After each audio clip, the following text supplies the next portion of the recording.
Okay. Just okay. All right. Well, morning, everyone, and welcome to our third session for Small Business Festival Month with New South Wales Government and Snowy Monaro Regional Council. I'm Laurie Mode. I'm the CEO of Outdoors New South Wales and ACT. And may I say, Warrami. That is welcome in Darug language, which is the land to which I come to you from today. May I pay my respects to all Aboriginals, past, present, and emerging, in which we're working with to educate and engage on our lands in which we work. So let's kick off for our third session. As you know, we have 4 sessions over the course of the October month, supporting Small Business Month. And we've had 2 which are recorded and also on our YouTube channel if you want to go back and revise what was said and what was delivered in those 2 sessions. Today is all about empowering you with content to make informed decisions for your businesses going forward.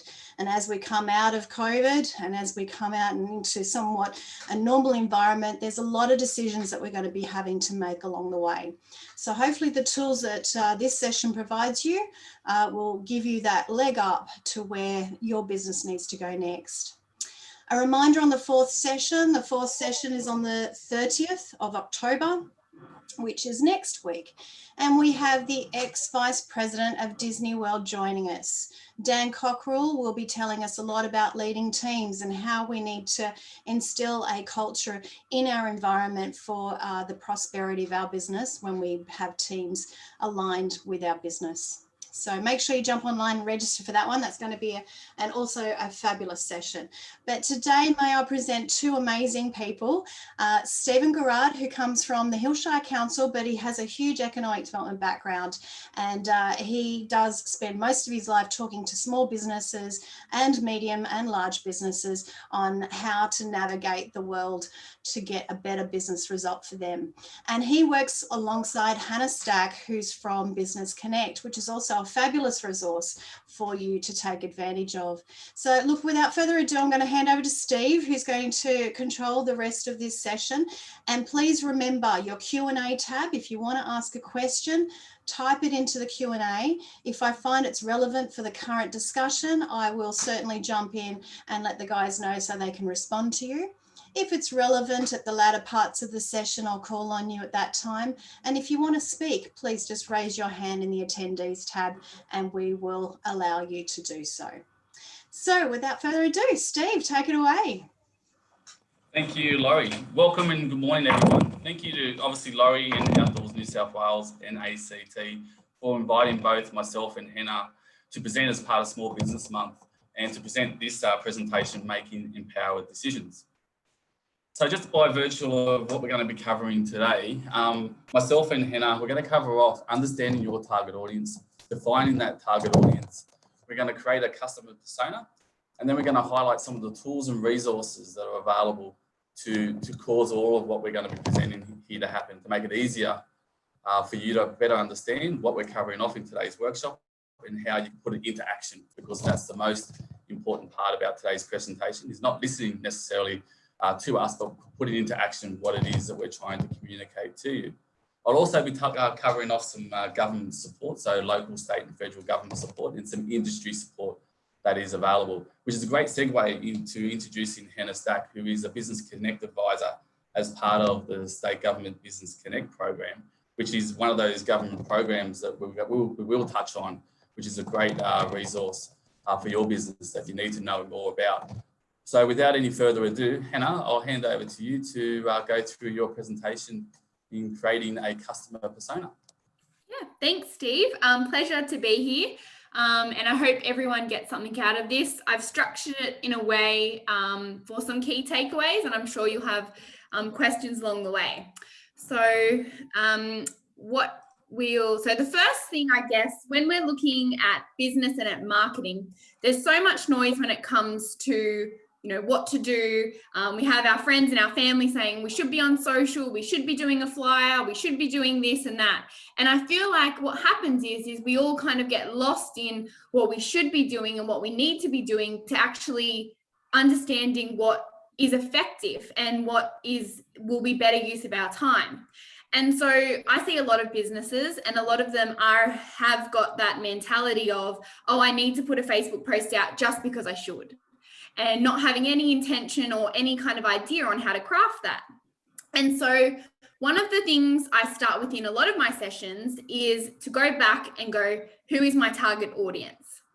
Now, when we're looking at target audience, there's a few different ways to do it. And sometimes for businesses, it's hard to understand who your target audience is. You might have to work back in the sense of, what are the services I offer? And then how can I then work back from there? So for example, if you're targeting schools, I think I heard someone on the line previously, they said they were targeting schools. Well, that in itself could be a persona. So in terms of how we get to it, there's not one size fits all, and there's not one customer persona per business. It's pretty, I guess it's pretty open in terms of how many personas you have. So when we look at, who is your target audience, if I asked you now, who is your target audience? And I think there's a few different answers I typically get from small businesses. One of them is everyone's my target audience, which I think, okay, that's fine. And the other one is I have multiple target audiences. So the first one is if you're saying to yourself now, everyone's my target audience, unfortunately, that's probably not the case, because you have a service. And so if I said to you, if I have $5, would you be able to take that and I be your customer? You go, no, actually my services start at $50. Well, then you are starting to move into a target persona that you have. And so typically the way to kind of get to that, if you are unsure, is there's a few questions that I encourage businesses to ask. So the first one is, who wouldn't my service or product be best suited for? So if we're looking at like the outdoors and you're doing something like rock climbing or whatever, you're probably not targeting Grandma Jan, who, hasn't walked for a few years. So you're looking at probably more, mums and dads who would be interested in, taking their kids out on the weekend, or you might be targeting schools that, run recreational camps, etc. So that's probably the first thing. So understanding who my service isn't for, and then we're able to work back. The next one is, what are my typical age and demographics of my current customers? That's another easy one to kind of identify, who that target audience is. So if you kind of go, all right, my current customers are all mums and dads, typically, 30 to say 45, and they've got kids, then that's pretty much, you go, okay, well, that's what I've currently got. There's no reason to say that what you've got now you can't move into, but it's a good way to work back if you're still not sure. And the last one is there a market I've not yet tried? That's an interesting one, because when we look at different markets, you might be in the mum and dad market now, and then you might go, oh, I actually want to get into the school market, or I want to get into school holiday program market. And whilst, yes, they're probably targeting the mum and dads for that, what we're able to do is, if we can put a persona together and understand who in the school we need to target, who in the household makes the decision. Is it the mum? Is it the dad? Who would be contacting you, to engage your services or to buy your products? And so once we can kind of answer those, it helps us understand who our target audience is. So they're kind of three questions that I typically get businesses to answer if they're not sure who their target audience is, or if they think their target audience is everyone, which, it's very hard to market to every single person.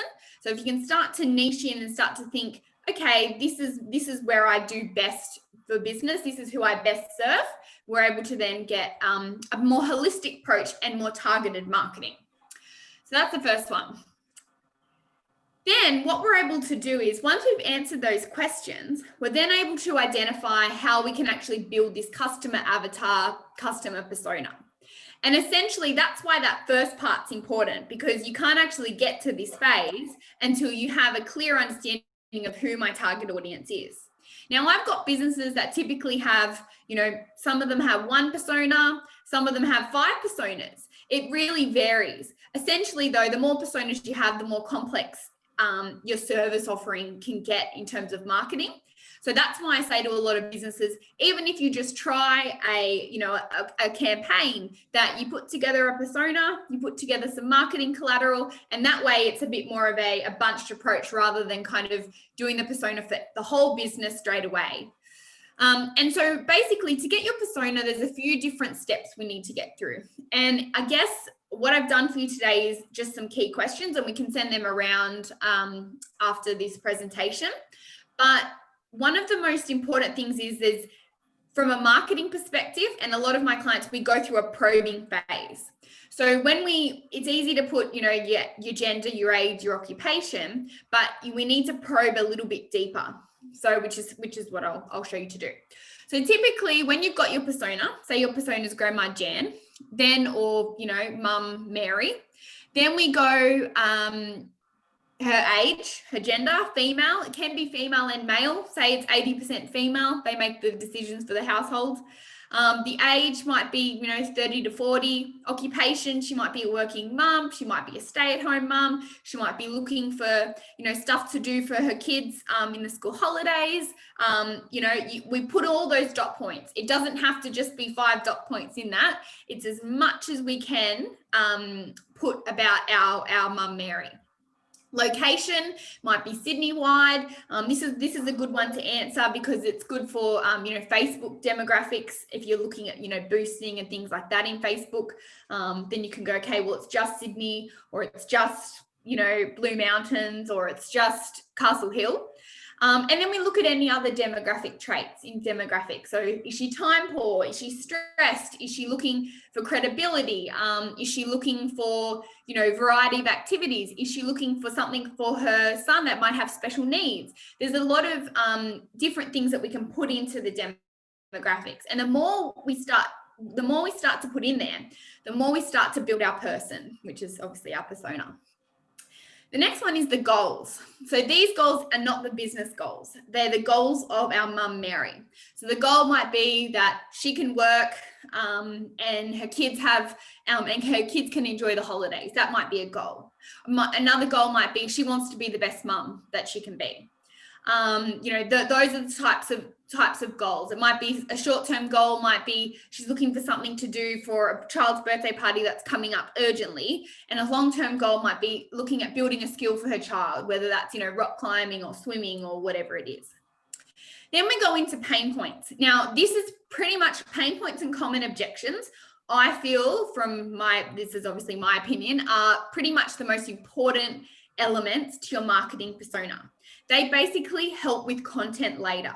So when we're looking at, Facebook content and flyer content and, what do I put on my Facebook posts? What do I do a post about? I can't, do any more posts about the activity. These pain points, the more we have, the more we're able to create content for.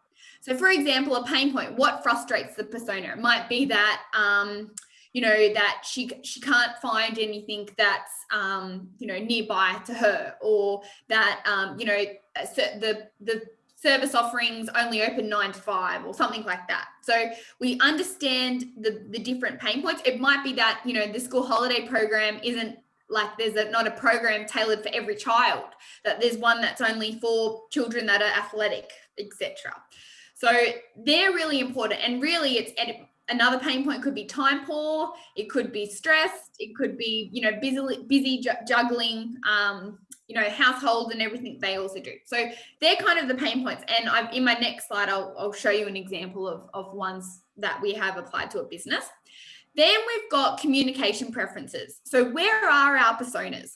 So if Mum Mary is 30 to 45, she's probably going to be on Facebook. She'll probably be on email. She'll probably, look at her messages, her text messages. She might be on Instagram, maybe not. Instagram is quite a younger audience. She might look at the local paper. These do vary depending on geographic locations, but it's good. Look, Facebook's a pretty common one for our 30 to 45-year-olds.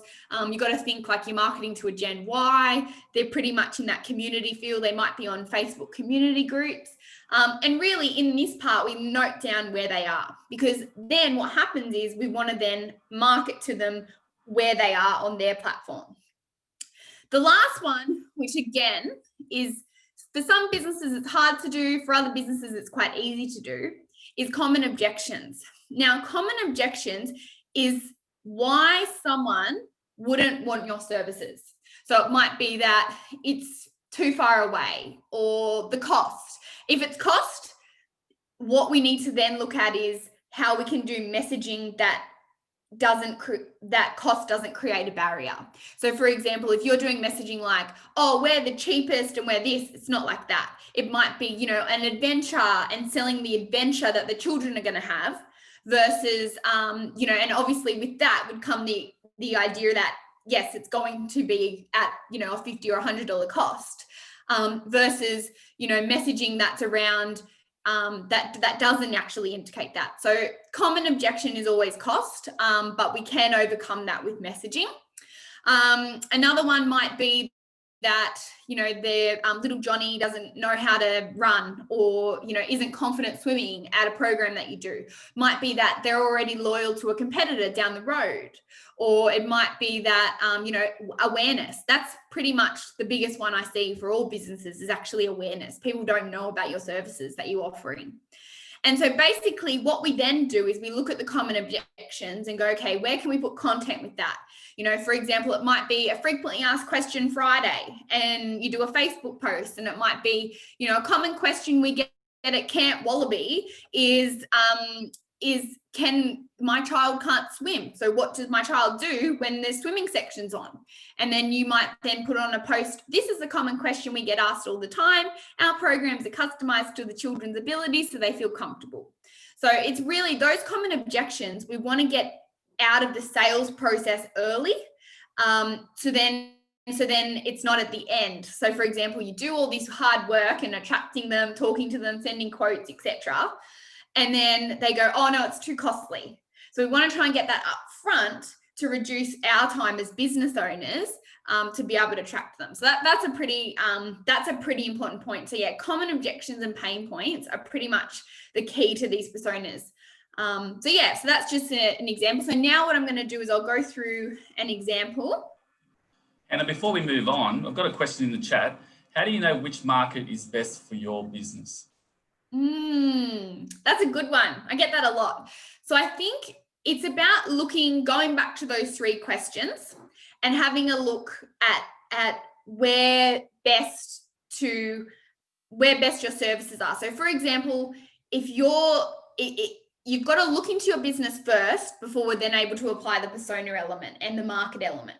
So for example, if your business is offering a, first price, go back to, the marketing matrix price. So understand what the cost of that is, what people would be willing to pay that price could be one that you could lead with. The other one could also lead with is, who my business is best suited for.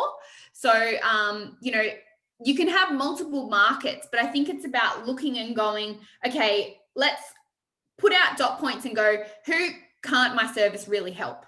For example, right? Well, it can't help Grandma Jan because she can't climb rocks. Great. Okay. It could help schools because they want to help their kids do something interactive as part of that hits a learning framework, right? So then you go, okay, my market is actually, schools potentially. That's one of the markets that we offer. It might be another market could be corporate. So it might be, okay, it could be that we're near Sydney, we're close to Sydney. We could organise a bus. Let's target corporates for the next, 3 months and target Christmas parties or, something interactive. So I think you don't have to just have one market all the time. I think, and you'll know who typically comes to your business, and that's pretty much, they're your bread and butter.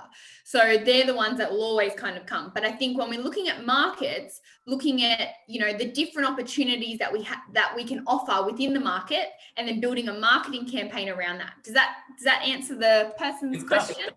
Yeah, it does perfectly. And I might just add to it as well. I mean, the customer is definitely a market segment, but location also can be a market. So when we look at a location, there's a lot of research, a lot of marketing insights that you can collect, which we'll touch on through the presentation of where you can access that information that can help inform understanding and defining that market. So the customer obviously is at the core of everything that you're thinking about. but also location can be a key factor when you're identifying that market. Yeah, I think, and I think it's also that when it's a chicken and the egg scenario, do I do my persona without my market? I think sometimes you could go into your persona and then by the time you kind of can put an idea, or even if you just dot point it and not fully go into a persona, just go, oh, these are typical people I work with in these typical locations, you're able to then start to get a visual on your market. But yeah, you're right, Steve. Customer has to be at the center of all your marketing activity. And essentially, this target persona, that is your customer. And so whether you do that before or you know who your market is, it's always a touch and go situation. Awesome. So this is an example of a marketing by persona that I have done with a client. So I thought it was a good way to, this business is a fitness business. They're opening a new franchise.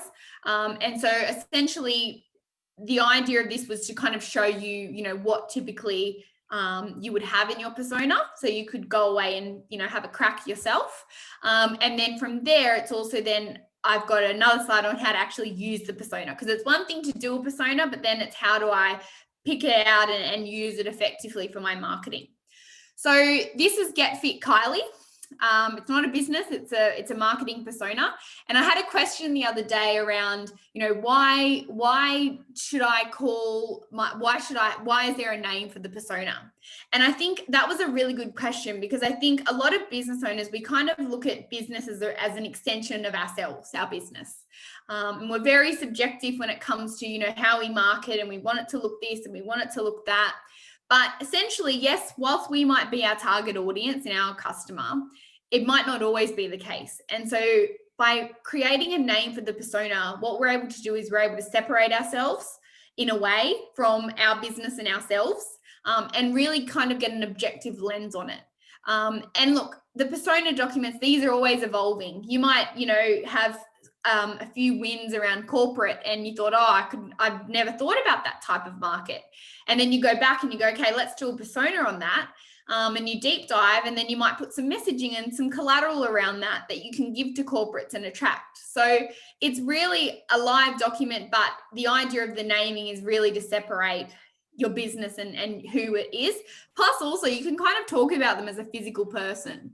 So, you know, if Kylie would do that or Kylie would do this. So that's my method to my madness behind naming them. So yeah, so we've got... I think also, Hannah, by doing exactly that, I think it adds a lot of value, because sometimes as a business owner, you can get lost in creating what you believe is your ideal customer. And it sort of gets very diluted into too broad of a sense. And the whole purpose behind what you're trying to do here is really define a segment of your market. So by creating that name and establishing a characteristic of this persona, I think really does put you in their shoes and really makes you think about that audience in a different way. So I think it's a great takeaway, and I think it's something that definitely should be noted. Yeah, absolutely. And look, just so you know, I actually name all my personas at the end. So we get to know them at the start and put together their demographics and all their characteristics. And then I usually do something that relates to the business. So, you know, you could have Outdoor Owen as a persona, for example. This one is obviously for a gym, Get Fit Kylie. So I like to do a little bit of fun with that, because, you know, you've got to have fun. It is business in a way. So I think, so this is an example. So we've got our 30 to 50-year-old female. So typically with your persona, you don't want to have it too broad. So 15 years is kind of my max. If you actually get to this persona and it's like 30 years or 40 years, see if we can break it up further, or see if there's a commonality, because, and one of the easier things is it might be that they, you know, I had a lady the other day, oh, our services are 18 to 60. Okay, yeah, but who's actually going to pay for that? You know, oh, actually, no, the 25s to 35s would actually pay for it. So that's probably a good one. So yeah, name it, health conscious, family, time poor, running around after her children, primary to high school are her children. So she's kind of got adult-y kind of children. Some of her goals would be to, you know, increase her energy, increase her flexibility, tone, keep fit and healthy. It would be, you know, time out, weight loss, kind of they're all the typical ones that you do. And then the pain points. So again, this is obviously a common one. So to get a whole body workout, thinking about what to do at the gym. So she doesn't really like to think about that. Understanding, equipment and how to do exercise without hurting herself. That's, a key pain point. She doesn't really know. She just wants to turn up to the gym. She's super busy and just get a workout and be done with it and kick her goals. And then we've got finding motivation to go to the gym. That's obviously a key one for all of us. No time for meal prep as well. So they're just some typical key pain points. And then communication preferences. She's on Facebook, Instagram, email, and text message. Typically our 30 to 50-year-olds they do use Facebook. Some of them more towards our 50 side might also look at local paper. The other thing we could also add in here is local councils are also a good awareness point as well. A lot of them have, I know Hills definitely have the business directory where I get all my clients to put their details in as a good resource. So that's communication preferences. Facebook's an interesting one. One thing we should add to this is also Facebook groups. This whole group movement of we're in this together and it's all us and let's all rate each other's services, etc. This whole group field is very, very popular at the moment. And then we've also got, so then the last part is common objections. So why they wouldn't go ahead with this brand. So one of them would be that it's an unknown brand name, familiarity and trust. They don't like training in the class, committed to brands already, and cost. So they're kind of, that's the persona, and it did take a while to get to it, but we definitely got to it. So then what we're able to do is we're then able to pick out content. So just going off the bat, I'll show you how to put it into a marketing funnel, in the next few slides, but just off the bat and having a look at it, when we look at pain points, right, to get a whole body workout. Okay, well, why don't we do a post around that? The benefits of getting a whole body workout and why, this service, why we offer this. It might be a post around no time for meal prep, no problem. Here are 3 tips on how to meal prep. It might be another post on, familiar, like the importance of training in a group class. Whilst that might not be something that you like to do, it might be mixing it up and the benefits of that and how we can offer a class structure and a personal training structure. Cost. Now, cost is an interesting one. It's really about looking at the values. You've got to just put in value, like that it's a new type of exercise, you're getting a full body workout, you don't need multiple gym memberships, etc. And so, all that messaging comes at the idea of it's going to be costly in a way. So looking at how we can drum that up. So that's just an example of, how we can use our persona for those different content points. The other thing is, in your messaging, if you're doing a brochure or something like that, putting messaging together of, increased energy and flexibility for time poor 30 to 50-year-olds or for time poor, mums, all that type of messaging. That's really what our persona wants to see and will attract that eye when they go to Facebook or they get a print handout, etc. So that's just an example. Are there any questions on that? There's questions that have come through, but what I wanted to highlight, Hannah, is this exercise really can take 5 or 10 minutes or not even. Yeah. And it's very simple to do. So having to think about the persona for the businesses and for the businesses that are listening to the webinar today is think about your business and think about what are the goals and pain points and so on and so forth for your business, because it only takes a matter of minutes to start listing that. And then you're really starting to think strategically on how you can better market and better strategize in regarding trying to attract new business to grow. Yeah, absolutely. It's a beacon. Like if you're thinking like this afternoon, right? Oh, what am I going to post on Facebook? Or, how can I get some more customers? If you do something like this up quickly, it doesn't have to be in depth. It can just be, yep, these are the segments. These are kind of the pain points, or these are the things people come to me for. You might ring up your customers and kind of go, oh, why do you keep coming back? But, what is it about our service that you like, etc. And then you might use that on social. So absolutely, it doesn't have to be this long planning process. And I think that was something we were talking at the start. It's about what's the saying? It's not perfection, it's progression. And so it's about, going, okay, yep, I've got an idea on who I'm targeting, and it's a good beacon to kind of bring you back to go, why I do what I do is because I'm targeting this person. But yeah, just get it live. That's pretty much how to keep going and moving with your marketing. So. And probably just one other point to add, and it won't cover off in today's presentation, but it is a saying that I live by, is what gets measured gets managed. So it's fantastic, and especially Facebook does that really well with the analytics. But it's fantastic to do the activities and the marketing that you've outlined, but it's just as important to measure the success of those campaigns. So then you know if it's working or if it needs tweaking and correcting as you go. So yeah, another saying that I always live by, and I think it's really important for businesses to understand, is any activities that you do in your business, especially within marketing, is to make sure you're measuring the success of those campaigns. Absolutely. And look, Facebook demographics, 100%. So, and this is why this persona is always a live document, because you can always, test, measure, implement, test, measure, go back, implement, test, measure. You might have like one post that goes crazy and you think, why did that go crazy? Because you use that messaging, and then you might hone in on that and do some more posts around it. So absolutely, it's always a touch and go situation. So yeah. Excellent. All right. So then essentially, to be able to connect all the dots and how we actually, implement from a marketing point of view, is we've got, so that orange dot in the center is our customer. It's also growth, but I'm just going to use customer for now. It's a lot easier to understand. And so really what we want to do, and this is the HubSpot marketing funnel. It's something that yes, technology can definitely make this a lot easier, but it's something that I think every business can really relate to and do little things for. But it's really about your customer in the center. So we know that Mum Mary is our customer in the center. And then we look at different ways to attract, engage, and delight our persona. So attract might be, your Facebook posts. It might be that you post in a Facebook group. It could be a blog that you do. It could be, a video that you do on that. So looking at the attract phase. This is similar to a marketing funnel, by the way. I should have mentioned that. The marketing funnel, it just changed to a flywheel.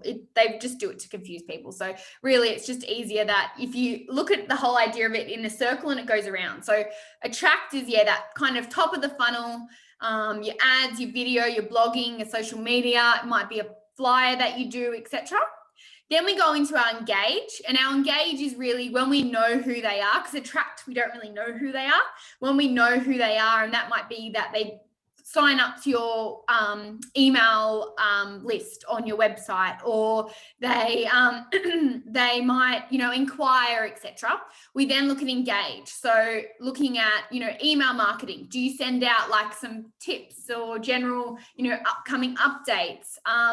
Do you have like a guide or something that you could do, a guide to school holidays, etc. That, an adventure under $100, knowing that, budget's probably something that in the holidays, if you've got like 3 or 4 kids, can definitely add up. So it's looking at that engage phase.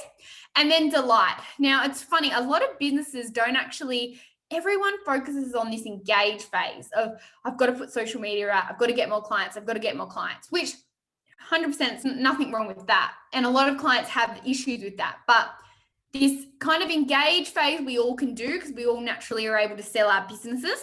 But this delight phase is actually when they're a customer, what does that look like? And for businesses that it's a one-time purchase is a lot harder. But for businesses that might have repeat customers, etc., it is a lot easier. For businesses that have a one-time purchase, that might be looking at, creating a new service or, bundling. It might be, the average person might buy, 3 passes. If you go, you can buy 4 for this amount, getting to that fourth pass over the average. So it's about how we can delight our customers so they, one, refer us, but also keep coming back to our business, keep going. And that might be, again, through an email newsletter that you might send out. It might also be through, you send them a Christmas card. Oh, thanks so much, obviously more for a corporate. Or if they spend a lot of money with you, a hamper or something like that. I think the delight phase if we actually get the delight phase right and customers are referring to us, I think the whole funnel works in the sense of that naturally will attract more customers, and obviously then your engagement phase, because people always refer. They'll always talk about this great holiday park they went to or this amazing camp they went to versus, and that's what you want to promote. You want to say to them, oh, look, we love referrals. It might be a referral program that you have or a rewards program, come each holiday and you get, 10% off, or book before this date and you get 5% or whatever it is. It doesn't have to be discounted. It might just be, or a value add. You get an extra rock climb, or you might get a clip thing for your belt or something like that. So it's really looking at that, when we've got our customers, because really they're the easiest ones to keep when we've got them in front of us. And so it's really about loving them and making sure they come back. So yeah, and it's exceeding their expectations, and sometimes it can be a point of difference. It's great to deliver the service and product that you might be offering, but to go above and beyond and to exceed that expectation is that delight that you're referring to, and that definitely does convert into repetitive business and those referrals of word of mouth, and which is so important. And I think you're totally right, Hannah. I think that delight is probably the core to that wheel spinning, as you referred to. Yeah, absolutely. And it's something we all focus on attract. We've got to do more social. We've got to do this. Let's look at the customers, like even today from this webinar, go back and have a look at the customers that you have and kind of understand their patterns. And maybe call them up. Hi, how you going?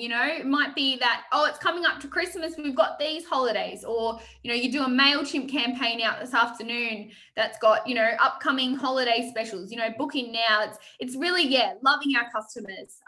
So it's a very easy strategy to do, but we all seem to overlook it. So excellent. So what I did is I applied the Get Fit Kylie persona that we did to some of our tools that we can do for Attract, Engage, Delight.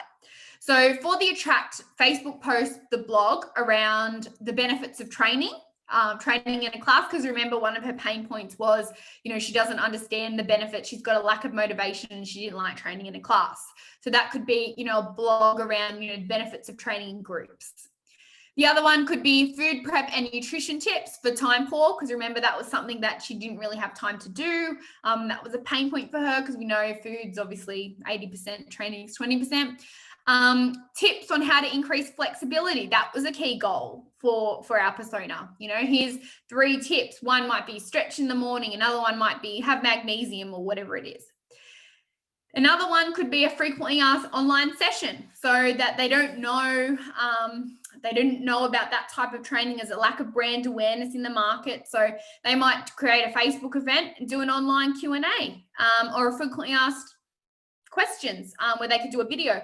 Or the easy way could be, FAQ Friday. I love, in terms of get on Facebook, go, hey guys, I've had a lot of questions this week around, swimming, and does our program offer this and that? Here's the answer. So people really love seeing video and seeing engaging, and don't worry if not everyone comes onto your live at the start. Really, as business owners, we're trumping our own horns really to start with. And eventually, once you get more and more momentum in the market, more and more people will be able to see, and it naturally picks up. That's frequently asked questions, and they're always really easy for posts. The other one would be cost versus benefits. Why choose our service? That's a common one. That's also a good one if, cost is a really pain point for a lot of people around that, the cost versus the benefits. Most people will go, okay, once you put it like that, and it could be that you do a Canva post, cost versus benefits, cost this, benefit this, cost this, benefit this, or whatever it is. So that's our attract stage. Then engage, we've got, so engage could be a monthly newsletter, tips and recipes. This is for our Get Fit Kylie. Could be a downloadable checklist of the benefits. A self-assessment, how flexible are you? Here are 3 questions. You could easily do that on MailChimp, or you could easily do it on Google Docs, and it spits out an answer, which, it could be the same for everyone. Even though they answer those questions, it could be the same. So that's really our engage phase. And then our delight phase, happy birthday message. That's the easiest one, that they put in their date of birth. Happy birthday, Kylie. Hope you have a great day, come have some birthday cake and a training session or something, don't feel guilty eating your cake or something like that. Could be a Christmas card. Thank you so much for, all your support this year. We truly love it. Here's a card, and you could actually put a sweetener in there and go, here's a 10% off your next visit or something like that, or here's a bonus drink bottle the next time you visit, because again, that's that hooking to come back. And then a loyalty program. Everyone loves a loyalty program. Woolworths is the best example of, a program that gives nothing but takes all our data, but we still love it. And so it could be, a loyalty program that, it could be buy 3 sessions, get the fourth half price or something like that. Or it could be that you get a free climb on your birthday or something like that. So again, looking at, all of these are relevant to our Get Fit Kylies. But then again, they're going to be relevant. You can then, once you do your persona, you can then go through this and go, okay, how can we attract this persona? How can we engage them and how can we delight them? So that's pretty much it in terms of that sense. I think Steve's got a lot around, the benefits of how council can actually also integrate into that funnel, etc. So yeah, I'll hand it over to Steve.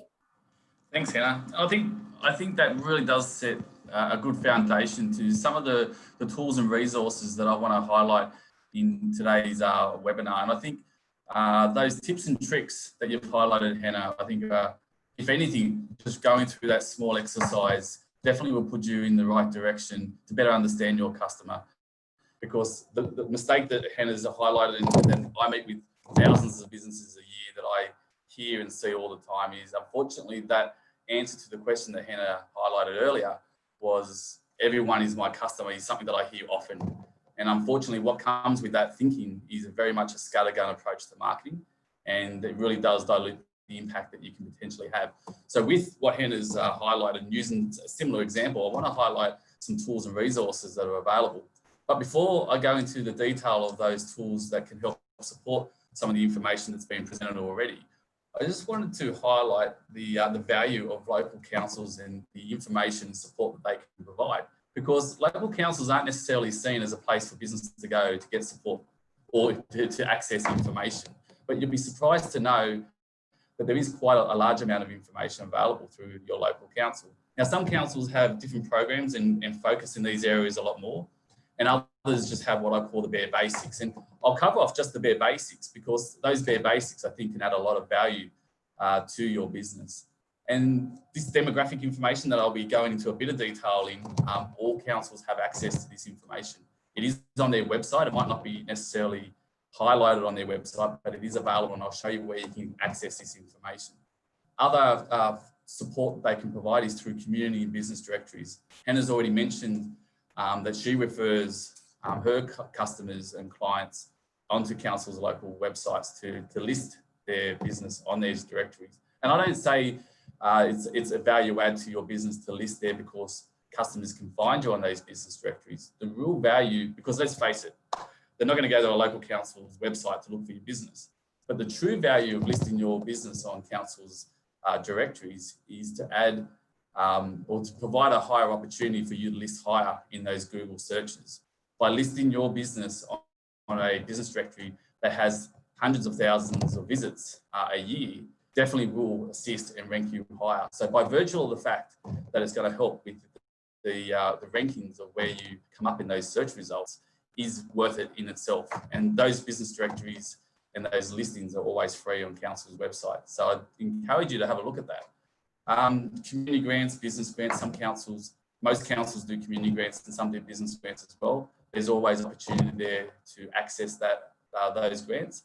And then the Visitor Information Centre, most regions, and I think the listeners here today probably will be located in an area where there is a Visitor Information Centre. So I'd encourage you to engage with those Visitor Information Centres. But when I say engage with the Visitor Information Centre, I don't necessarily mean just have your brochures on the shelf or just have some supportive information that they can access at that Visitor Information Centre. What I would encourage your business to do is to truly engage with the volunteers and the staff at that Visitor Information Centre. because they can be a great advocate and a great ambassador for your business. If they truly know the experience that your business provides to your customers, then they will obviously advocate and they will communicate that as the tourist visits that centre. So if you were to rock up to your local visitor information centre and you were to speak to the volunteer or the staff member there, you would hope that they would know your business and be able to explain in detail the experiences that a potential customer might be able to have by engaging with your business. So building a relationship with the staff and volunteers at the Visitor Information Centre, a strong relationship, I think, can be key.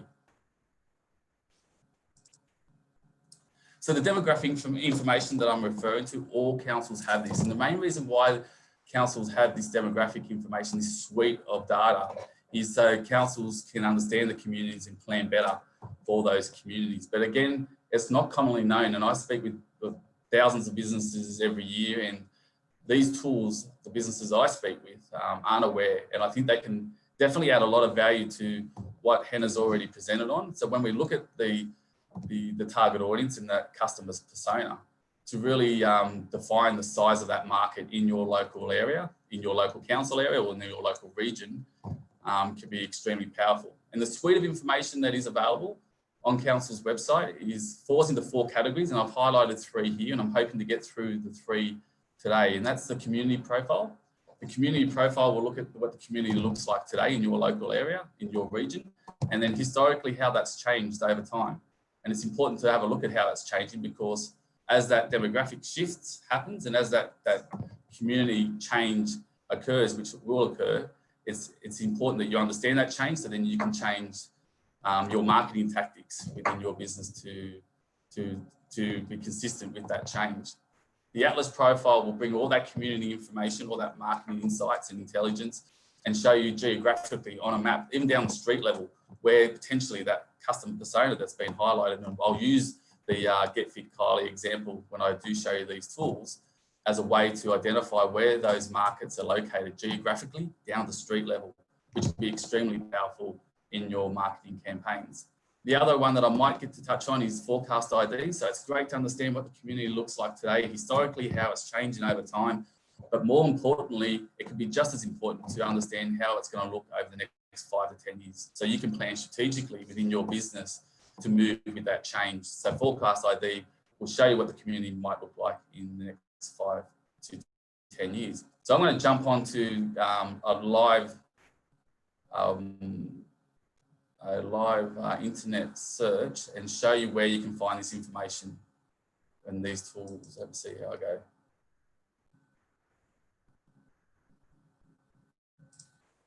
Excellent. What I'll do is I'll jump back a step before that. This is actually the Hillshire Council's website.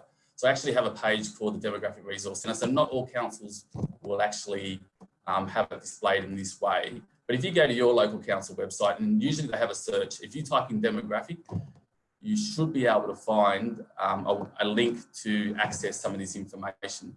But if you can't, that's okay as well. Jump onto the Hills Council website and then click on to the very first profile ID link, and then you'll land on this page here. And to find this information for your local region and your local area, all you need to do is remove the extension, the Hills. What that will do is bring up all the local councils within Australia, for that matter, that have access to this information. And there's, to be quite honest, of the thousands and thousands of visits that I have with businesses, I haven't found a council that isn't on this, that isn't available through this profile. So as you can see, you scroll through, there is a large amount of different councils that have access to this information. And even if the council in your local area hasn't subscribed to this tool, ID, the industry, the demographic experts still actually have these profiles available for that council. It's just limited information to what they present. But I know there's over 90% of Australia is covered with this information. So if we jump onto the community profile, I'll just give you a quick run through of how the site works so you're familiar with the operations of how to use the site. What you will see here is a menu down the left-hand side, which will have all the different data sets that you can access. on the left-hand side here. But what I would encourage you to do is scroll to the very bottom of the page, and what you'll see here is a quick directory of all the data that's available through this website. What you will receive is the data that you've selected. In this one, I've selected the service age groups. You'll get what's called a highlight, a hero statement within the data. So it'll pull out some information that it sees important. You'll get a definition to what the data is that you're actually looking at. And then you'll get the question that it comes from census, what it refers to, and then you'll get the data presented underneath. The grey bar that you're looking at the moment will control the data that you are looking at. So at the moment, we're looking at service age groups in the Hills Shire, and that's the local council area that I'm employed in. But if you click on the drop down, you can actually select the suburb within the hills, and then the data will reflect the service age groups within that suburb. Why is that important? Is because obviously it's great to look at a large geographical area like a local council area, but probably when you're looking at targeting your ideal customer and going through the exercise that Hannah has taken you through, you probably want to drill down with the same thinking. You want to drill down location-wise and look at by the suburb, down to that suburb level. So you can choose the suburb within your local council area, and the data will represent that service age group for that suburb. The next one shows you the benchmarks. So it's fantastic to have a look at the numbers. And in this example, if you remember the Get Fit Kylie, we spoke about the 35 to 50-year-old female market. So you can see here the parents and home builders is the demographic that fits into that example. You can see there's 4,000, which represents 24% of the population in Baulkham Hills, so on and so forth. But it's great to see those numbers, and that number might be large or small, but until you compare that number and benchmark that number with another geographical area or another location, it's hard to see the size of that particular market. So I would encourage you to look at the benchmarking and to really understand what those numbers represent. So then you'll get the table of information that represents the service age groups. You'll get the graphic representation of what those numbers look like in a graphic form. And then the most important table here, I think, is the change. So it's great to know that there is a lot of the 35 to 49-year-olds, but over the time, over the last 5 years or so, how has that market changed in that particular demographic, in that particular location, being Baulkham Hills that we're using as an example? And you can see here that it is growing. So that particular service age group in Baulkham Hills for the 35 to 49-year-olds is growing. So that will give you some positive information to know when you're making business decisions.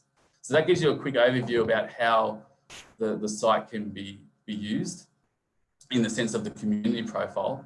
And again, going through the exercise that Hannah has given, you would then look at the 35 to 49-year-olds. You might want to have a look at, if I remember rightly, there might be, I think the female market we've already selected. There could be a particular religion could have came up in the persona. It could be a particular occupation. I remember Hannah referring to it as a working mum and time poor. So you might want to have a look at the data that reflects that persona. So you can really drill and go deep into the demographics of your ideal customer. What I'll jump into now is the Atlas profile. You can see up here at the top, when you do land on the council website with the demographic information that you're looking at, the bar here at the top with the different profiles will show you what information you have access to and what the council has subscribed to. The next one I want to show you is the Atlas profile. I really think the Atlas profile is really the key takeaway from the suite of information and the value to businesses, because it's great to have a look at the community profile. You have a look at a lot of numbers and a lot of graphs and tables. But at the end of the day, when it comes down to business, we really want to be able to target that ideal customer persona that Hannah's taken us through. So if we look at, in the Hills area, the 35 to 49-year-olds, and we're interested in the female market, you can see the hotspots of, I'm just going to move things around so I can see what I'm doing. You can see the hotspots that actually fall into that target audience. So we've selected the persona that we've given as an example, and you can see where all the dark reds are. they indicate where the density or where the most of that particular audience reside. And again, as I said, it's down the street level. The mapping that you're looking at the moment is an overlay on Google.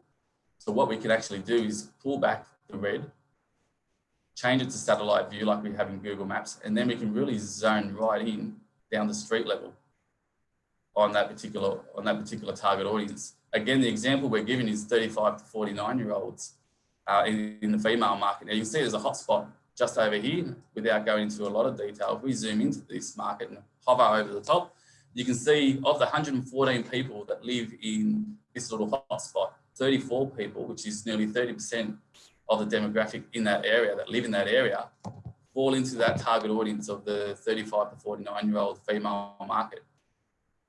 And when you pull back the overlay, you can see there's only about 5, not even 5 streets in that little what's called an SA1 zone, which is the lowest level you collect information on.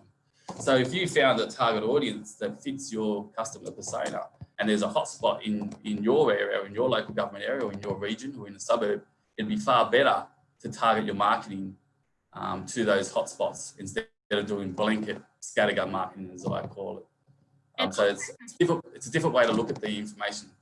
And also for Facebook Facebook boosting and things like that as well. Knowing, if you're putting in like Sydney, or if you're putting in Castle Hill, because you know that our Get Fit Kylie are more in Castle Hill than they are in Sydney. So absolutely, I think this is an amazing tool to use for businesses. Yeah, because using Facebook is the easy example. There's the depth that you can filter and do your campaigns down to the demographic is really powerful. To use this information, I suppose that's something I should have started with at the start. What you're trying to do is make an informed decision. You've gone through the research, you've done the customer persona, you've done all the steps that led to the point. Now we really want to understand the geographical representation of that persona down to street level, because when you do your marketing campaigns, you really want to target and give your business and give yourself the best chance for conversion. And these tools can really assist in this. So I've only given one example, and that's the service age groups. But if we have a look at another example, and I think there's one that fits mothers in the labour force. So that's that working mums. So that was an example in the persona. So you won't find a data set that will give you the magic wand solution where you'll know exactly where all your ideal customers are. But what you can do is, using these tools, you can filter and use the data sets to build up that ideal customer. So one particular red hotspot, and I can't even remember where that was, just say it was in this spot here. It said that there was a lot of the 35 to 49-year-olds, but it also could say that this hotspot was also has a large cohort of mothers in the labour force. So that same street level, actually, I think it might have been the one next to it. That same data set is highlighted two of those personas that have come up. So obviously that should give you a lot more attention. You should focus a lot more attention in your marketing efforts into the hotspots that overlay each other, if that makes sense. So there's 2 examples I can give, and the data goes on and on. So we're looking at, as an example, with some of the outdoor experiences that might be listening, businesses that might be listening here today, you want to target households with families. So the experience might be kids under 15 years of age. So you obviously would select the one that reflects that couples with children under 15. There might be another example, might be, I'm just trying to have a look, is when you have an experience that really is more designed at the higher end in that cost bracket. So knowing that the households that have a high expendable income, or have a high household income, or a high individual income, could be a target audience that you might want to focus on. So you can have a look at the information based on, mortgage repayments, household income, individual income, and I think it's in this one here. Guys, you can see the data set.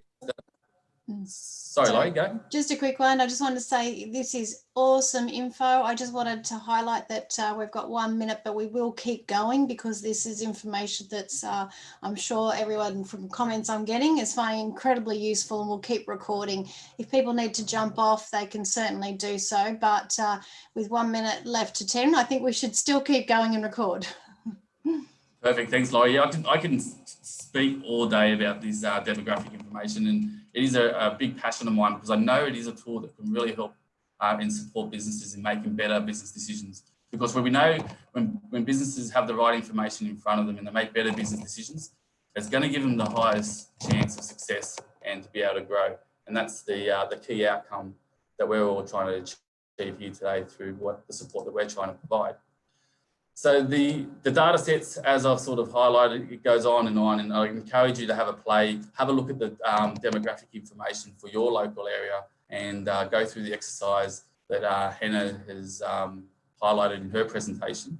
I won't go into the other two profiles in detail at all. The population forecast can be quite useful when you're wanting to have a look at the demographic of your local area into the future over the next 10 to 15 years plus.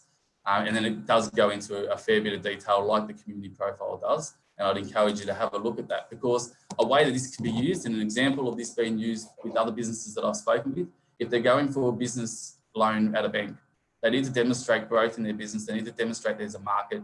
Obviously, the business plan helps and a whole range of other things. This could be supportive information that can really be the catalyst between getting that loan or not. If you can demonstrate that your target audience and the market that you're operating in within your business is a growth market within the area that you're operating in over the next 5 to 10 years, the bank's going to be far more likely to look at the opportunity to provide you with that financial support than what they will if it's a market that is in decline, if that makes sense. A childcare centre is a great example of that. Might not necessarily be relevant to the businesses listening, but a childcare centre is a great one that very easily can be used with this example. I might just jump back to the presentation and have a look at the last couple of slides that I've got, knowing that we are under time restraints. I've covered off the live demonstration using that demographic information. I might just jump straight into, I suppose before I jump into the support that's available through the government, what I will encourage any business that's listening to the webinar today, I'm happy to help support you understand this information, especially the demographic information that I've presented on. We'll be sharing our contact details, and even though your business might not necessarily be localised to my local council, as you can see, the information is very relevant to any area, and happy to support you where you need that support. So the New South Wales government support, there's no better time. I mean, when I say no better time, obviously in this COVID situation that we're all in, there's a lot of challenges. But regarding no better time than now in relation to the support that's available from the government, and that's in all three tiers, local, state and federal. There is a large array of government support that has been injected into the economy and injected to help support businesses, particularly small business. And the catalyst to that support, and not by virtue of Hannah being here today, really is the Business Connect program. It's a fantastic free program where you can have access to a person like Hannah, a business advisor who can sit with you and take you through some of those frustration points, some of those pain points that you just haven't had time to deal with in your business. It's a free program. I think, Hannah, jump in if I'm wrong, I think it's up to 30 or 40 hours free. Is that correct? Yeah, at the moment under COVID that we are aware of, I think it's up to about 32 hours free. Usually you are entitled to 4 hours free in general, so under non-COVID times, but they've obviously upped the support. The total support for the whole program, I think, is 60 hours. So once you hit the I think it's $25 after that. Individual centres have their own. So I work out of Western Sydney Business Centre. There are, if you just jump on Business Connect website, there are lots of different advisors in different areas. And I might just do that. I think it's worth knowing, because obviously they've got a lot of workshops as well. So, what I touched on today was kind of the basics of it, but they've got a lot of workshops that they do as well. They're all free at the moment, so everything's obviously available. We have funding, we know, till March, so again, it does change, but yeah, so you can find a local advisor via that. Specialised advisors are more procurement, things like that. And then, yeah, you can go on there. I am there. You can see the amount of different locations you can get an advisor. This is obviously the hills, just from relevance of today's presentation. You can see Hannah there. So you can jump on as an example, if you're a local hills business, you could jump on and book a time with Hannah. But if you're not located in the hills, and I know many of the listeners probably are not, this program is across New South Wales. The Business Connect program goes all the way across New South Wales. There used to be a Business Connect bus that did a regional roadshow out to all the different areas across New South Wales as well. I believe that might be activated again at a later stage once we get through COVID. But what I'm trying to highlight here through this example is these business advisors, this Business Connect program can be accessed in your region, in your local area. Jump to the website, as I did, Google Business Connect, go through the steps. It was pretty simple. You'll be able to find the business advisor in your local area, and I would encourage you to book some time. If not anything else, introduce yourself so they're aware of you, because they're meeting with hundreds and hundreds of different business owners as well. And I think that just by virtue of introducing yourself is value in itself. But I really would encourage you to reach out to a business advisor and ask for their support and advice in some of the challenges that you might be facing. We can also do, if there is a direct request, you can actually do any area. So Wow. for example, I've got a few clients in Grafton, and I've also got a few clients in Wollongong as well. So, but they're only direct requests. Usually if you put the request in at the centre, they'll obviously, it'll be the ones for the local areas. So. Perfect. And we've got a question just from one of the attendees. Is there anyone that's a specialist in the outdoors that you could recommend from the list? I can have a look. Not that I'm aware of. There is hospitality and recreation, I'm pretty sure. But I guess that you could go, via industry, or you could actually go via the issues that you're having. So whether you need someone for financial, whether you need someone more for, you can have a look there. Yeah, tourism. Veronica's quite good. Jade works out of Western Sydney Business Centre. I haven't met her. Central West is Rebecca. She's more Mudgee and all of those. BEC, I'm pretty sure that's Wagga. And then Realise Business is more towards the city. But look, to be honest, I guess it's who you feel comfortable with, but I would actually probably look at more the area you need help with rather than the industry. Because as I said, we've all got maybe 100 clients. And so it's not really, I would be looking more on what you need help with, whether it's, just general advice, or whether it's marketing advice, procurement, or financial advice. There's also accountants or legal advice. I would search by category that way. Just another state government program that's really there designed to help support business and isn't commonly known across the business community, and that's Service New South Wales. Like local councils, you wouldn't necessarily go to a local council for business support, and most businesses wouldn't go to Service New South Wales for support. But you'll be amazed to the depth of support that Service New South Wales can provide your business. There is a program called the Easy to Do Business program, which I think has been renamed now to Make Business Easier program. And the Hills Council was a pilot in that program. And that program is designed to help businesses navigate through government regulations and licenses and permits. What it does is it provides a concierge service to hold your hand or hold the business owner's hand through some of those challenges that businesses might face in dealing with local councils. But the concierge service isn't there to be a compliance service where we're trying to, the concierge service isn't there necessarily to pick up businesses on what they're not doing. It really is designed as a service to help businesses navigate through the challenges of filling out those regulation forms and understanding what license and permits you might need for your business. Again, that's a free program, and really do encourage businesses to touch base with Service New South Wales and understand the support that they offer. The Small Business Commissioner's Office, not many businesses, especially small businesses, are aware that there is such a thing. The two key areas that they focus on is dispute resolution and commercial leasing issues. So usually if you have a problem within your business, that Small Business Commissioner's Office can be a great department to touch base with and and communicate the challenges that you're facing, and they'll be able to provide you with support. Again, all free. The obvious one is Destination New South Wales, and that's without being said. And you guys are probably all across the support that Destination New South Wales provide. But the one thing I will touch on, and again, most people listening here today might be aware of this in far greater detail than I, is the Australian Tourism Data Warehouse.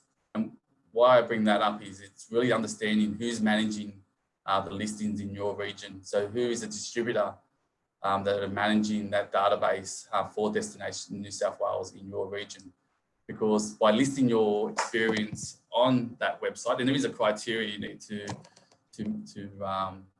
fit into, but if you do fit that criteria, having your business listed or your experience listed in the Australian Tourism Data Warehouse will expose potentially the opportunity across australia.com.au and all those other tourism, visitor economy related websites that have a large amount of traffic. So we really would encourage you to investigate who is the distributor that manages the listings for the Australian Tourism Data Warehouse. And to do that, you can connect with Destination New South Wales and even Laurie Mode through Outdoor New South Wales. With her extensive network, she will be able to help connect you with the right people. Anything you want to add to that, Laurie? Yeah, thanks, Steve. We actually have had ATDW attend some of our weekly Connect and Shares, which has been really good for the guys to get a bit of an update. But yeah, I can put them into contact with the relevant person at Destination New South Wales to get them online and updating that. The distribution has certainly increased. There's something like 10,000 sites now that actually buy into that. So it's definitely worthwhile. And then just finally, my last couple of little bits and pieces I've added here in the industry support. Obviously, Outdoor New South Wales through your membership, I would encourage. And what I would say to that is a lot of organisations have memberships to a whole range of different industries and networking groups. But what I would encourage you to look at as a business owner is really engaging with that membership. It's great to be a member, but if you're not engaged, you're not getting the true value out of your membership. So really have a look at the benefits and the value that that membership offers your business. And there obviously will be a lot of value there, which is why you're a member. But make sure you're engaged, make sure you're taking up every single opportunity within your memberships. And that goes for obviously Outdoor New South Wales, but just as importantly, some of the other networking groups that you might be a member of. Two that you might not be aware of, and obviously the list will go on and on, but I've just picked out two that I'm trying to cherry pick ones that you might have never heard of. And one of the ones that I've identified is Economic Development Australia. I'm actually a deputy chair of the New South Wales branch of EDA, and where they can provide a lot of support, and not even through membership, just through jumping onto their website to have a look at what information is available. They have a great source of knowledge in what's called a knowledge hub. And I think it's broken down into industry. So I would encourage businesses to jump onto EDA's website and have a look at some of the information that might help inform you making informed decisions, which is what the catalyst of today is all about, providing you with the right information to make the best business decision. RDA Australia, obviously the New South Wales branch, RDA a great source of information and a great connection that your business can make. I've listed a couple of the different things that they can add value to your business, give obviously advice on issues affecting your region, and a couple of the other key areas that I've identified here is connecting you and collaborating with potential investment in your region. If you're across some of that information, some of that insights, you obviously as a business owner, especially if you provide an experience, can really leverage off some of that investment that might be happening in your region. And you can find that information out through RDA or through, again, your local council, through the economic development team that they might have there. But all in all, that's probably today's presentation. We've definitely gone over time, and I can spend all day talking. I know Hannah has is a great source of information and knowledge. But if there's any extra questions, Laurie, happy to answer them, or we'll provide our details in the presentation afterwards and they can reach out at a later stage. Sounds great, Steve. Yeah, I think there's no more questions. I've been talking to a few of them online, just on a few little tidbits and helping out, but no general questions. So, but fabulous, really great response. Everyone's saying thank you, thank you, thank you. So can I also thank you and say this has been an amazing session for our sector, and really appreciate both of your times and both your contact details for post-event communication. Sounds Perfect. great. Thank you. Thank you for having us. See you later. Thank you. Pleasure. And thank you all for attending. You'll see the recording on YouTube if you missed any of that. But see you next week on the 30th of October for our 4th session. Thanks, guys.